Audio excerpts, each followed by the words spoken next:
মেলার মাঠে, একদম মেলার মাঠে, মেলার মাঠে, একদম মেলার মাঠে ঢুকিয়ে রাখবো, মেলার মাঠে ঢুকিয়ে রাখবো। ইসলামী করে একদম চুপ, মেলার মাঠে, একদম মেলার মাঠে, মেলার মাঠে, একদম মেলার মাঠে ঢুকিয়ে রাখবো। এই সবটা মিলে আমার নিজের যে ধারণা, এটা শাসক দলের ক্রমবর্ধমান যে বিচ্ছিন্নতা,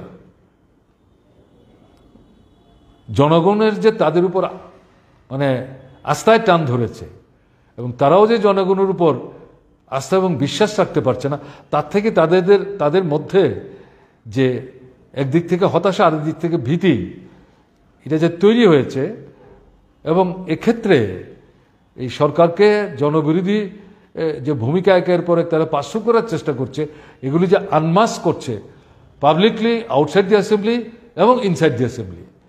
কাজে এই জায়গাটাতে ভীত হয়ে নিজেদের দুর্বলতা ঢাকবার জন্যে বিরোধী দলের কণ্ঠস্বরকে স্তব্ধ করার চেষ্টা করছে। এটা অগণতান্ত্রিক স্বৈরতান্ত্রিক মনোভাবের বহিঃপ্রকাশ, এটা শক্তি না, এটা দুর্বলতার লক্ষণ। এবং এটা আমরা তো লক্ষ্য করেছি 29শে জানুয়ারি আগরতলায় মার্ক্সবাদী কমিউনিস্ট পার্টি রাজ্য সম্মেলন উপলক্ষে জনসভার যে মাঠ চাওয়া হলো বিবেকানন্দ ময়দান, দেওয়া হলো না। উমাকান্ত স্কুলের ময়দান, এমন না যে উমাকান্ত স্কুলের ময়দানে পলিটিক্যাল র্যালি হয় না বা হয়নি, এটাও দেওয়া হলো না। শেষ পর্যন্ত রাজপথে করার সিদ্ধান্ত, এটাকেও ছোট করার জন্যে সংখ্যা বেঁধে দেওয়ার চেষ্টা করেছে পুলিশকে পাঠিয়ে। এই যে ঘটনাগুলো, এটা করে দেখা গেল জনগণের যে মানে রোষ, ক্ষোভ, বিক্ষোভ, এটাকে অবদমিত করতে পারেনি, তার বহিঃপ্রকাশ ঘটেছে নানাভাবে।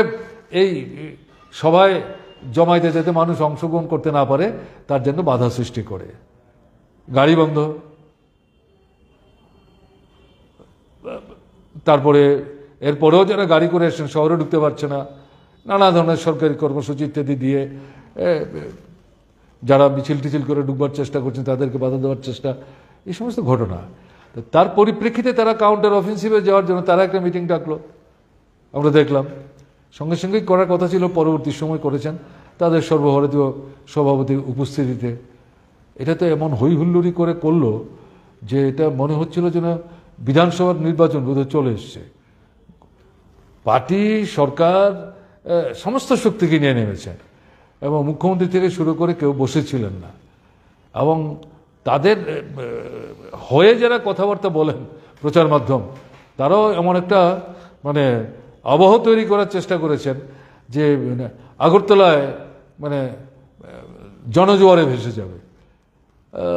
কিন্তু আমরা যেটা দেখলাম, এটা তো বিবেকানন্দ ময়দান, এই মাটিতে তারা ভরাতে পারলেন না। এবং মানুষ তো মিটিং শুনবার জন্য যায়নি, মুখ দেখাবার জন্য গেছেন, একদিকে ঢুকেছেন আরেক দিকে বেরিয়ে গেছেন। তাদের যে প্রধান বক্তা, উনি যখন কথা বলার চেষ্টা করছেন, মাঠ তো অর্ধেকের চেয়ে তো কমে গেছে, এই ভলান্টিয়ার দাঁড় করিয়ে লোক আটকে রাখতে পারছেন না। তো এই যে ঘটনা, এই সবটা মিলিয়ে তারা উপলব্ধি করতে পারছেন যে না, 23-এর নির্বাচনের ফল, প্রাপ্ত ভোটের মানে সংখ্যা, আসন সংখ্যা তীব্রমথা বাঁচিয়েছে। তীব্রমথা তো চিরদিন বাঁচাবে না। দুর্নীতি, প্রশাসন, এটা সরকার এবং এডিসি উভয় ক্ষেত্রেই হচ্ছে। এবং একের পর এক তথ্য দিয়ে বেকার সমস্যা বাড়ছে,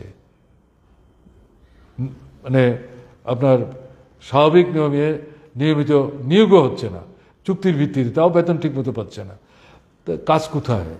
এই যে পরিস্থিতি চলছে, তাতে মানুষের খুব বিক্ষোভ বাড়বে। শুধু বক্তৃতা আর বিজ্ঞাপন দিয়ে তো ক্ষুধা নিবৃত্ত করা যাবে না, এবং মানুষ তো এটা মেনেও নেবেন না। আর ত্রিপুরার মতো রাজ্যে কেন মেনে নেবেন, যারা সামন্ততন্ত্রের বিরুদ্ধে ব্রিটিশ শাসিত ভারতবর্ষে লড়াই করে তাদেরকে ক্ষমতাচ্যুত করতে করতে এটা নতুন পরিমণ্ডল ত্রিপুরা রাজ্যে তৈরি করে এটা ভিন্ন পথে ত্রিপুরাকে নিয়ে যাওয়ার চেষ্টা করার ক্ষেত্রে এই ত্রিপুরার মানুষ উপজাতি অনুপজাতি নির্বিশেষে গুরুত্বপূর্ণ দিকদর্শকের ভূমিকা নিয়েছেন। সেই মানুষকে তো যেমন খুশি তেমন যা খুশি তা বলে দাবিয়ে রাখা যাবে যদি বর্তমান শাসকদের মধ্যে কেউ কেউ ভেবে থাকেন, তাহলে তারা ভুল করছেন।